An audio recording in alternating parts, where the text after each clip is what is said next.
Before we get started, this video was a long-awaited request by one of the wonderful Subscribestar bros. I know I said in the Dead Rising video that we were starting spooky season, and this is kind of a weird choice for it, but what could be scarier than the existential dread of realizing you will never have a wholesome wolf wife who cares about you? Spice and Wolf. So this is something that's been requested tons of times, and for good reason. Spice and Wolf is the anime manga series based on a light novel created by Yasuna Hasakura. It follows the adventures of a traveling merchant named Croft Lawrence, and one day as he's wandering through the totally not fancy Europe countryside, he stumbles into a small village being watched over by the wolf demigod known as Hollow. She's been watching over the town as a goddess of the harvest, but she takes an interest in Lawrence, the two agreeing to travel together as they journey towards Hollow's hometown, running into wacky hijinks and goofball shenanigans the whole way through. Alright, in all seriousness, Spice and Wolf isn't really that. Still, this is a very popular series. It's been adapted into a manga, has multiple video games, radio dramas, a sequel light novel, an anime that ran for 2 seasons, a remake anime that's currently ongoing. Yeah, Spice and Wolf definitely isn't some obscure thing. It's got a massive cult following, and your Twitter timeline has at some point had a guy posting fan art of Hollow on it. Spice and Wolf is a series that will either click with you or it just won't. It's a very slow-paced affair, focusing mostly on the bond between Lawrence and Hollow as they journey north. This is a series about its characters first and foremost, and you see a variety of situations they have to deal with that show different sides to who they are. It's easy to see a fantasy story and assume it ends with armies of humans and demons slamming into each other, but that's obviously not the mindset to go in with this. Spice and Wolf is very creative in how it handles the story by framing everything in the lens of Lawrence being a merchant.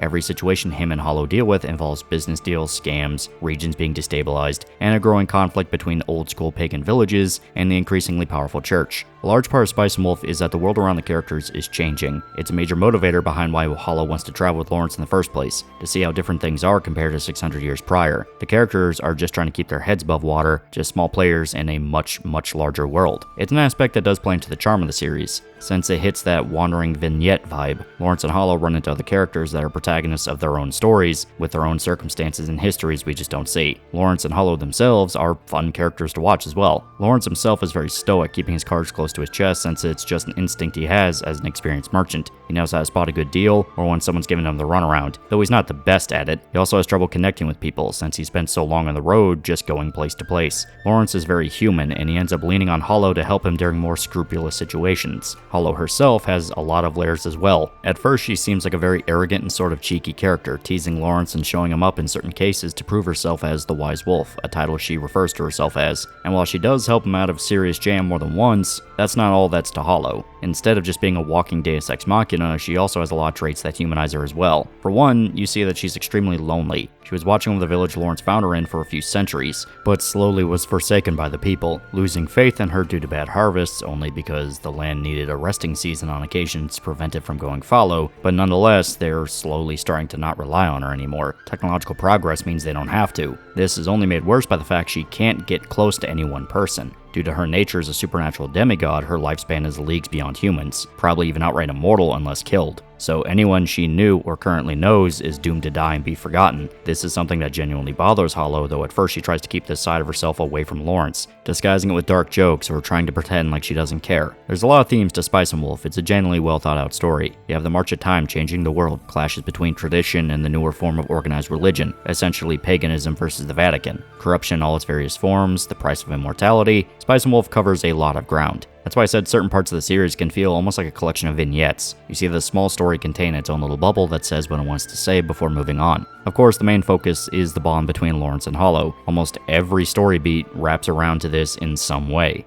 At first, the two start off as strangers leaning on a friendly relationship. They definitely don't hate each other, and very quickly you do see they have a connection. It doesn't take long before things get complicated between the two and they have to suss out exactly how they feel for each other. Both have issues connecting with others, to truly be vulnerable and not just cordial or put on a face that isn't really them. Lawrence because his whole job is making sure others don't know what he's thinking, and Hollow because she knows she'll eventually outlive whoever she wants to be with. It's an interesting dynamic, especially since Spice and Wolf doesn't really play up the will they won't they card a lot of other romance plots in anime do, taking like 300 chapters just for the main characters to hold hands. No, they actually show interest in each other pretty quickly. It's just getting over their own humps as people that's the main problem. plus dealing with the situations they're stuck in, since that takes more focus on their own problems. Though sometimes they end up kind of merging together. They lose sight of the bigger picture or can't be objective since it involves the other person. Spice and Wolf keeps things as varied as it can, and there are moments that hit hard when it aims for the emotional payoff. Hollow is a very tragic character, and the series doesn't waste a chance to make you feel bad for her. This is the drama above anything else, and Spice and Wolf doesn't really hold back on the drama. There's multiple do you care tests, and I'd say it nails a lot of them. Some can be a tad more weak than others. That one fuckboy who wanted to cuck Lawrence ended up being just sort of underwhelmingly annoying because, come on, no way Hollow was going to leave the king of the Merchants Guild for that twink. But all seriousness, each one will come down to how the viewer views the situation. There's the obvious ones, like people trying to kill Lawrence or Hollow, but others can be more subtle and slow, like whether or not they completely destroyed the relationship by just saying the wrong thing at the wrong time. Spice and Wolf is the kind of series that tries not to dip from the same well too many times. It knows it can't harp on the same plot threads before diminishing returns kicks in, so keep trying to remix elements in new ways and push the story forward. Spice and Wolf is a good series, to put it simply, and I do recommend you guys check it out. As stated, it's got a few different ways to experience the story. You have the light novels, of which there are currently 24 volumes, the manga, which has 16 volumes, and 2 animes. The first anime came out in 2008 and lasted for 2 seasons.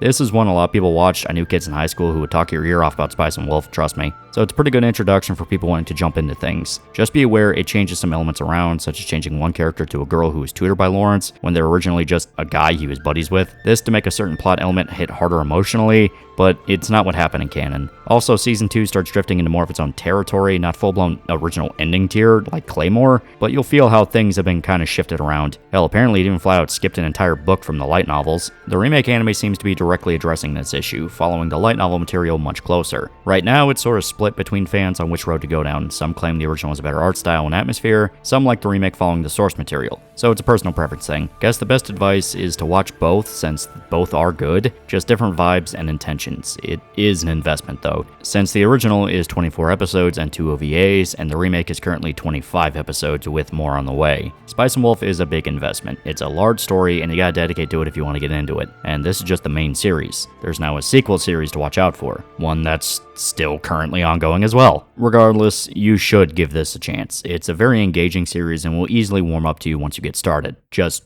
be aware it's very slow paced. I can't promise you'll bawl your eyes out like something like Your Lie in April or Clanad, but this is something you'll feel good that you have watched. It's very charming and has a lot of personality. You'll care about what's going on, and you'll want to see Lawrence and Hollow win at the end. The world it builds is interesting, seeing this fusion of old pagan mythology and culture reaching a new era. While the church is the sorta de facto bad guy in the story, really they're just another player on the chessboard. There's more going on, some explained blatantly, others more just implied. And there's a lot of different factions to keep in mind as the story gets larger in scope. There's no real end-of-the-world plot or anything, but you get a pretty in-depth setting that allows for a lot of possibilities. It keeps the supernatural elements in this interesting territory, treating it as a matter-of-fact part of the world, while also keeping a lot of the details vague. To the point you start wondering just what exactly the supernatural creatures really are. They're referred to as gods in the setting, but they can still be harmed and have very human tendencies. Spice and Wolf keeps it vague enough to let you wonder about the possibilities, instead of just bluntly spoiling the fun about everything. Sometimes no explanation or a short one is better than a lore dump, though lore dumps do happen in this. Still, just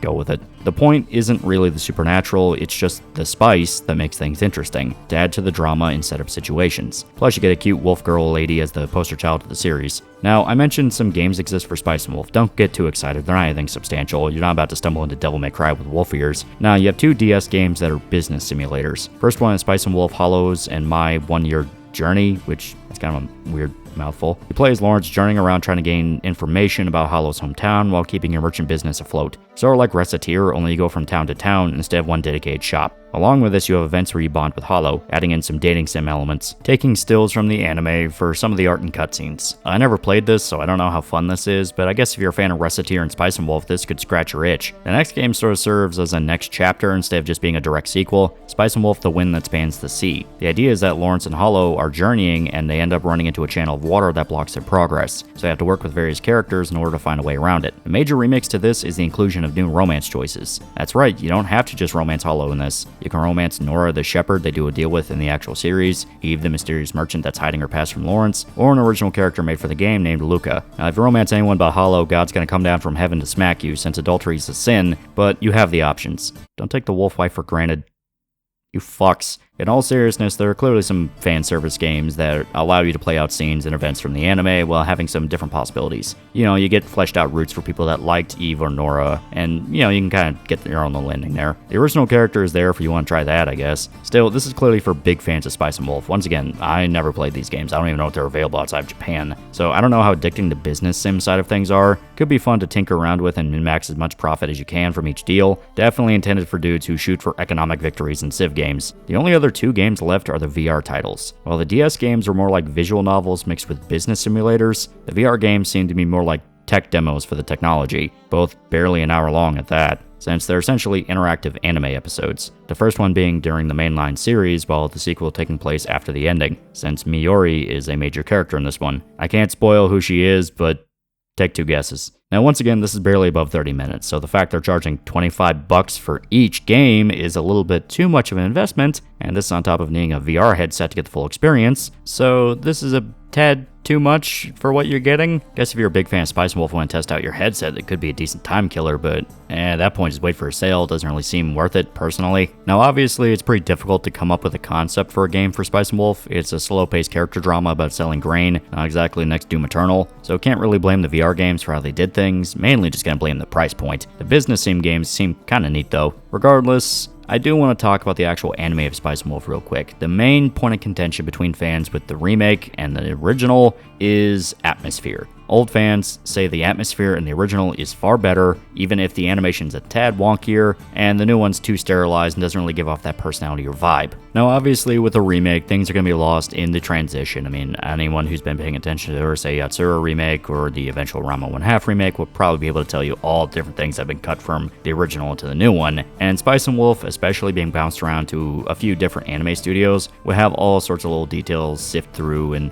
either be repeated or forgotten as things go on. Different directors, different producers, different musicians, it's just kind of the nature of the beast. So this may end up being a thing where it's a personal preference deal, where either you love the original or you are really vibing with the remake. I can see either working. Personally, I do think the remake is a tad too clean in parts, where ironically, that kind of grungier, a little bit grittier, not completely refined animation of the original kind of gave it its own unique charm. You were watching something that felt distinct, like it had its own identity to it, while the remake kind of looks like any other fantasy anime at the moment. Of course, you would rather it just being a personal preference deal and something that's more about the subtleties than any glaring issues. I still haven't forgotten.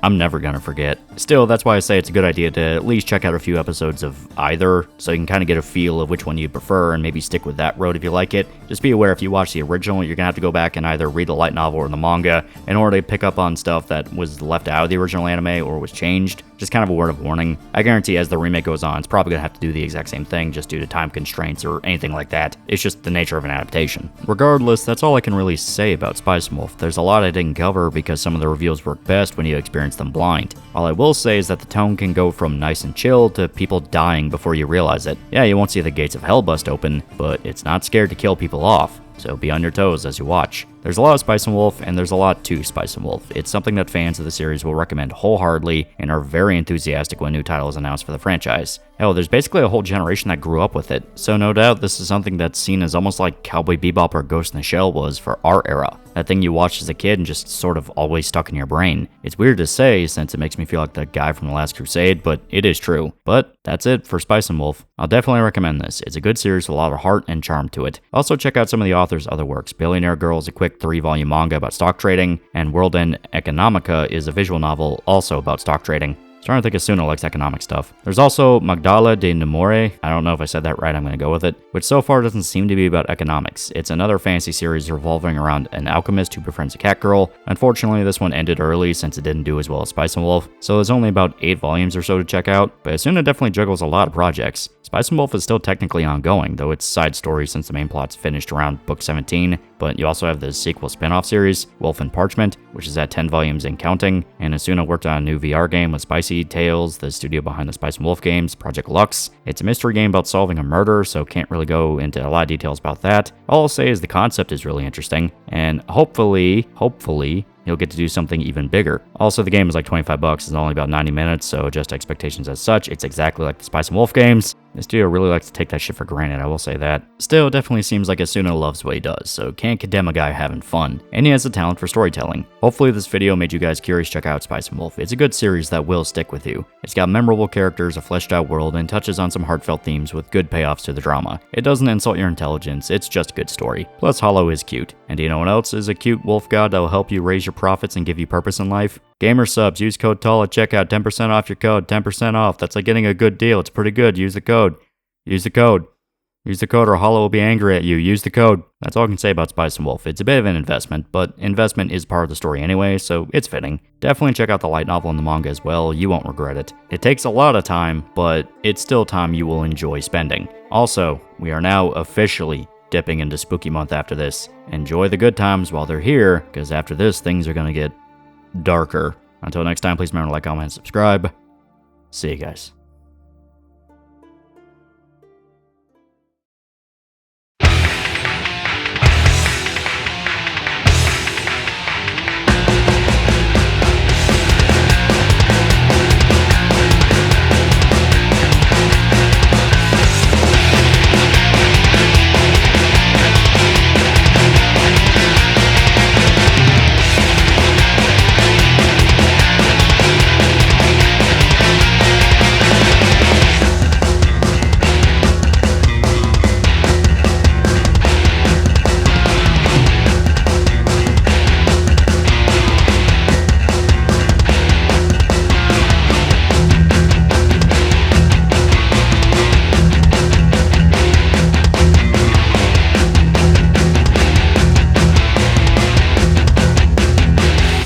Hey loser, do you want a shirt? Do you want a t-shirt? I have shirts now. Look in the description for a link to a t-shirt you can buy. If you don't buy the t-shirt, I'll kill your family. If you don't buy the t-shirt, I'll poison your dog. If you don't buy the t-shirt, you're going to be the only person in town that does not have a t-shirt. Everyone's going to look at you funny. There's going to be social consequences to not having one of these t-shirts. I'm now making express threats of violence against you if you do not buy my t-shirt. I will call the police, tell them how you're not buying my shirt. They're gonna plant crack in your house, and they're gonna arrest you and then beat you up in a jail cell. Buy my shirt.